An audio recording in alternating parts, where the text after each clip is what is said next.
Let's welcome to the stage now executive producer Mark Johnson and star Sam Reid, who plays Lestat de Liancourt.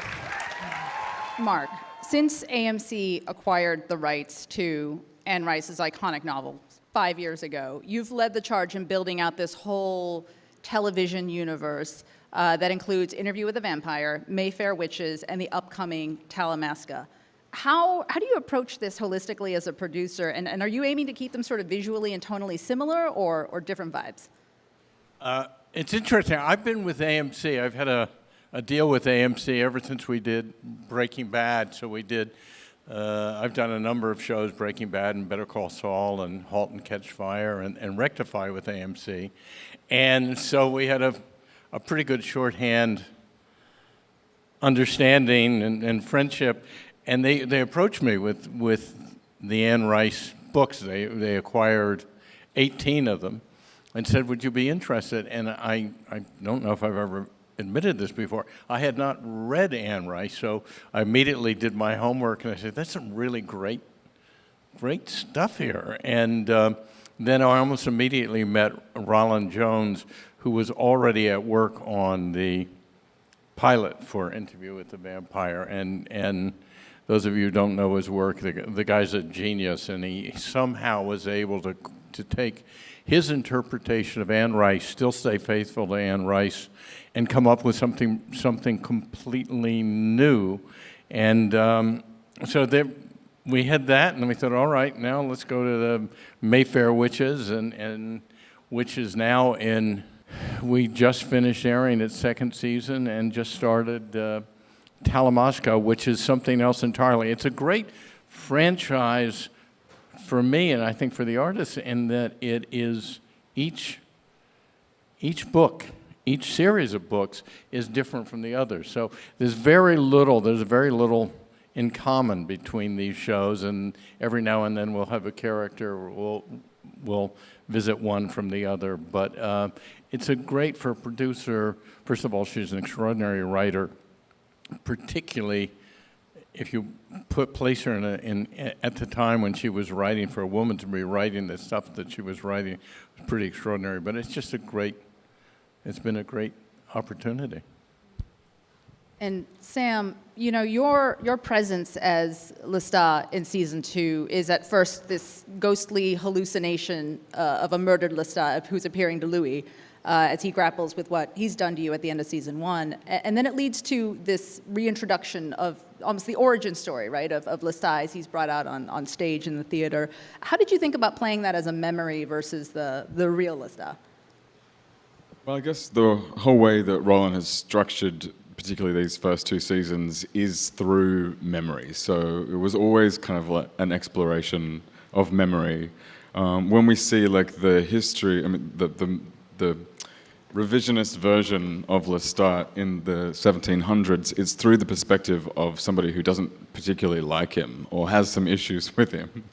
And so it was really fun because we got to craft this sort of different version of Lestat, this more like rambunctious kind of romance novel style, silly, thing. Which I think the real Lestat, he's a bit more messy, he's a bit more screwed up. He's not this thing that is seen through the perspective of his exes, which is kind of how we portray him through the first 2 seasons, is like through the eyes of his past lovers, which obviously, have a bit of damage from him. A little bit of an understatement there. Sorry, what was that? Yeah, but when we think about, when you think about memory and how that plays into that, we get so many different versions of what happened and this ever-changing version of what actually transpired. I mean, like, how did you approach sort of playing with that and having the viewer slowly clued in to like, oh, maybe this thing wasn't as accurate as we first thought? Well, I think it unfolds like that in the script, and this is one of the most amazing challenges that we have when we're working with Roland's material, because he always has it in his head. So you're playing 5 or 6 different things at any given moment, because we actually know what's plotted out, we know what things are going to be true and what turn out to be false. But when Lestat first appears and he's like a ghost, and we called him Dreamstat, he's like a dream, it was really working with Jacob. He's done this most extraordinary work throughout this whole show, whole seasons, 2 seasons. And I just kind of like, I'm playing I'm playing Louis' psychology. So I'm not Lestat anymore. I am the spectre of Lestat in his mind, but it gives that character a facility to talk to themselves, to be able to have a soliloquy, to them. So you can have that character exist, speak their inner dialogue, and have it reference off their love of the life, basically. And that's what that ghost represents. And we get to show sort of perhaps bits that you didn't see in the first season in their relationship, like softer, more intimate, kind of more questioning, searching conversations that are not so rambunctious and told through the eyes of this angry ex. But then as you progress and you get to the end where you see the real version of Lestat, I mean, the way that they've plotted the show, certain things have happened that we haven't seen yet to that character. So he's also kind of like living off the echoes of those experiences that we haven't yet shot and have only discussed and I've seen up on a board, but I've never actually had the opportunity to play. So it's kind of, it's a weird thing when you're approaching a very large, expansive character arc, but very joyful and challenging, yeah. And the tone of this show is so interesting as well. Mark, it's absurdist, it's gothic horror, it has this very agile ability to swing from comic to dark, a total hairpin turn. How do you set the tone for the cast and crew so that everybody's on the same page? And how much do you sort of let them play? That's really in Roland's hands, and he's just he is a master of, well, Sam will tell you, he's just a master of giving you direction, or giving the director's direction for characters to interpret what he's written, but at the same time you have all the freedom to work within that, and it's almost like he describes the parameters and then watches you perform within them. Tone is a really complex thing to get right in this show because it is actually funny. Like, I think it's a comedy personally. Like there are some like real ripper jokes in it, and but at the same time, it's very, very traumatic and very bloody and very heightened. Like, there's a lot of screaming, a lot of crying, and so when you read that on the page, you as an actor, you're a bit like, okay, where do we pitch this? How do we get it? And we have a lot of conversations with Roland, but really the most valuable thing that he does is let me just play a piece of music that I'm thinking of what's going to play. So then he'll play this extraordinary piece of classical music, or he'll play this really sort of surreal jazz beat piece that you'd think would never work in a scene like that, which completely gives you a point of direction to play. You think, oh, okay, this is we're going slightly off the wall here. We don't have to follow what you would expect to see, which allows people to make choices that are brave, I think. And he is a very brave filmmaker, television maker. There's a lot of second guessing through the process. There's a lot of anxiety and angst and a lot of discussion, but when he makes a choice, Roland really makes it very firmly, and we all just have to say, okay, we're really going to do that? And he's like, yeah, we're doing this. Okay, we're doing that. And he said, don't be afraid to make people angry. Don't be afraid to make people feel something when they're watching it now, but in 10 years, you're going to be proud of it. So it's a good ethos. Mark, season 1 was in New Orleans. Season 2 is in Paris. It's a very lush, yet sometimes severe and dark setting. How did you think about incorporating the location and the history of it being against the backdrop of World War II into things? Well, New Orleans was a given the origin of the story. Reading the first book, we are actually at one point going to shoot season 1 and season 2 as a single season, and we realized that New Orleans had a large story to tell and a completely different, I think thematically, a completely different side. What happens is that those of you familiar with it, at one point Lestat is no longer with us in theory, and Louis and Claudia go off to Paris, which we actually ended up shooting in Prague. And then we ended up with a couple of weeks of additional stuff in Paris. But we needed, it was a European search for, quite frankly, more vampires, for family. It was a quest for finding family. And with this newfound family, and the specter of Lestat traveled across the Atlantic with them. Sam, this show has such a dedicated and loyal fan base. How does that factor into your thinking when you're approaching this? Do you ever feel pressure from that? Do you when you're living up to the books, or what readers' book version of Lestat is in their heads? Yeah, it's a lot of pressure.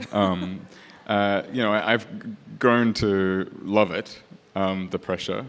When we started, it was extreme pressure because obviously the film was so popular, and I thought, Tom Cruise is like, it was, wow, that's what I'm going to try and fuck. It's just so. But the good thing is that we're adapting all of the books. We have the whole breadth of the Vampire Chronicles of Anne Rice's work to kind of adapt. So you could just kind of go back to the source material. But the best thing about there being an existing fan base, not just on the movie, but really from the books, is that there's so much material that you can find. It's a bit frustrating now because we have been absorbed into that material. So when you go looking for fan art or something, you end up finding a photograph or picture of yourself like nude on a bed, But the better things are, finding those early works when you could see. And I had that in my trailer and in my room when we were shooting season 1. I just had all of the fan art that I could find, every picture of Lestat that somebody had drawn from the 1970s, I had just found and put it up on my wall and was looking at it going like, this is what this character is to all of these people. It's a very important thing. When you're dealing with characters that exist already in the psyches of an audience, it can be very personal, and to take that away from someone means you've lost them from the beginning, because they're there to watch their show. It's their show. We make it for them, and it belongs to them. So yeah, it's a lot of pressure, but I've grown to like it, and we actually have a lot of fans who come and visit us on set, and Roland is amazing. He seems to kind of like meet everyone and invite them to events, and so we do get to meet a lot of people and hear notes and hear ideas, and it's great. It's like it's kind of like a feedback loop. Yeah. And going back to the portrayal on screen, there's so much telepathy in the storyline. So there are a lot of scenes where I imagine your scene partner and you were just looking at each other, but there's a lot that you're communicating. How challenging is that for you as an actor? It's really hard. It's really, really hard because it's like a classic Roland Jones. He has 2 things to do at the same time, or sometimes 4 things to do at the same time if you're flying or dancing around at the same time. But the first season with the telepathy was really challenging, and coming back to it in season 2, I had come up with quite a harebrained scheme to make it easier. So we record the scene, pre-record the scene, the telepathy scene, and have tiny little earpieces. And I do this when I play music as well. I have a tiny little earpiece in my ear so that I can hear like the piano, or if I can hear like the tempo being played. But we pre-record the scene, so you can do the whole scene. At the same time, you're hearing the conversation playing in your head, so you know when to like hit the beats or when you're looking, and that has helped. It does send you a little, I don't want to say schizophrenic, but slightly mad, because you are kind of like feeling 2 worlds in your mind. But that's turned out to be the easiest way to like have a whole scene, of telepathy. Yeah. That's so interesting. And again, especially the tonal shifts too. It just feels like you're being pulled in so many different directions, especially again between the absurdist and the dark. And I'm thinking of that scene in the season finale where you and Louis reunite, and there's a big passionate speech, and in the middle you're like, Siri, pause. Like Yeah, I mean, but that's what I mean. I think it's funny. I think the show is funny. I think you have to play. The circumstances are absurd. Like, you just have to let them exist. You don't have to push it. The best thing to do when you have extraordinary circumstances is commit to it like it's real. You just have to make it real. And I think we've always done that from the beginning. Is that, okay, vampires are real. This is real. So, you know, like, that's the problem. How are we going to solve it? Problem with a character like Lestat is, like, he's so extreme because he has no filter on the way that he can process his emotion. So, like, if he starts to get angry, he's just gonna, like, let it out. He just doesn't control himself, which means he can do more extreme things. But it's funny, like, it's ridiculous. You can step back and laugh at a person. But also, like, that scene. That's like a combination of Jacob and I working together, you know, for 3 years, and we only shot that twice. I think they used the first take that we shot of it because we were running out of time.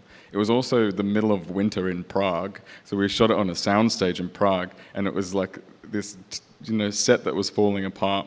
It's blacked off behind, but behind the curtain is snow, like it's snowing in Prague, and there are these, you know, stagehands with leaf blowers blowing leaves into our face and wind, and people like shaking the set. And, you know, it was just this mad situation. So you just have to kind of really trust your scene partner. And, you know, Jacob and I really trust each other. And Jacob's, like, just so extraordinary in this role. It's so easy to just kind of, you know, disappear when you're working with him, that you can do really silly stuff. Wake up in the morning and think, oh, God, what did I do yesterday? But in the moment, you can just go there, you know, and feel uninhibited and uninhabited by yourself, I suppose, yeah. And, okay, Mark, I got a question. Maybe this is just for me. A major part of the story hinges on a play starring one of the vampires, Santiago, who's played by the incredible Ben Daniels. So it gives us a play within the show. And it's written by the vampire Sam Barclay, called Enduring for Guido. And now Samuel Beckett's full name is, of course, Samuel Barclay Beckett. Are you telling us that it's canon that Waiting for Godot was written by a vampire? We have a couple of other people up here who may have some history behind them. Yes, we populated Paris in particular with one or two figures who were pretty well known. And then lastly, you know, we have a lot of our audience members who live and work in this industry. And, you know, it's been a really tough time for Hollywood over the last couple of years. I want to close out by asking each of you, what gives each of you hope as you move forward here? Hope in general or hope for the industry? Well, a little bit of column A, a little bit of column B, right? Gosh, it's hard to have hope, isn't it? But I guess particularly for the industry. Wow, what gives us hope? You know, gosh, do we have to have it? I actually think in times of great adversity, there has been extraordinary art that has appeared from it. Like, you know, I don't want to get existential, but what is the meaning to anything? I mean, there's so much suffering everywhere, and to see it continue and also, you know, come right up to our front door now on a daily basis, you know, what's happening in the news and what's happening in people's lives and people that you know, and also the fact that people that you know personally can have such a polarizingly different point of view to you, and you can find yourself in extremely intense conversations with people that you have shared a house with and shared your life with, and feel so alienated, you know, by that. Like, it's a very hard time to have hope. But I suppose if, you know, all we can do is hopefully say that the arts do communicate with people in a way that allows them to see themselves in a place that they might not have imagined previously. So if you can see yourself, and that's what's one of this show does, which I think I feel really proud of, is that people feel seen. And if you feel seen, then you're able to, find a new community or find a space where you can, see other people, and then we can like, I don't know, get out of this somehow, or at least build something new. I mean, that's the only thing that I can dare to say about hope in 2025, is that hopefully art can help us build new things. On a much more prosaic level, look, our most romantic impulse is to be told a story or to tell a story. And we continue, no matter how we're being told the story, if we're listening to it, watching it, what we're watching it on, stories are going to continue. And there just aren't enough, and there's so many talented people. I go on a set, I go onto our set, and just surrounded by people who are artists and who have something to tell and have a sort of a beautiful and unique way of doing it. So I think we're just sorting ourselves out. It's an economic situation that will solve itself, and I'm confident that we will continue here in Southern California, continue to make or originate some of the very best art, certainly filmic and television art there is. Hear, hear. Thank you so much for your time, Sam and Mark. Really appreciate it. It was lovely.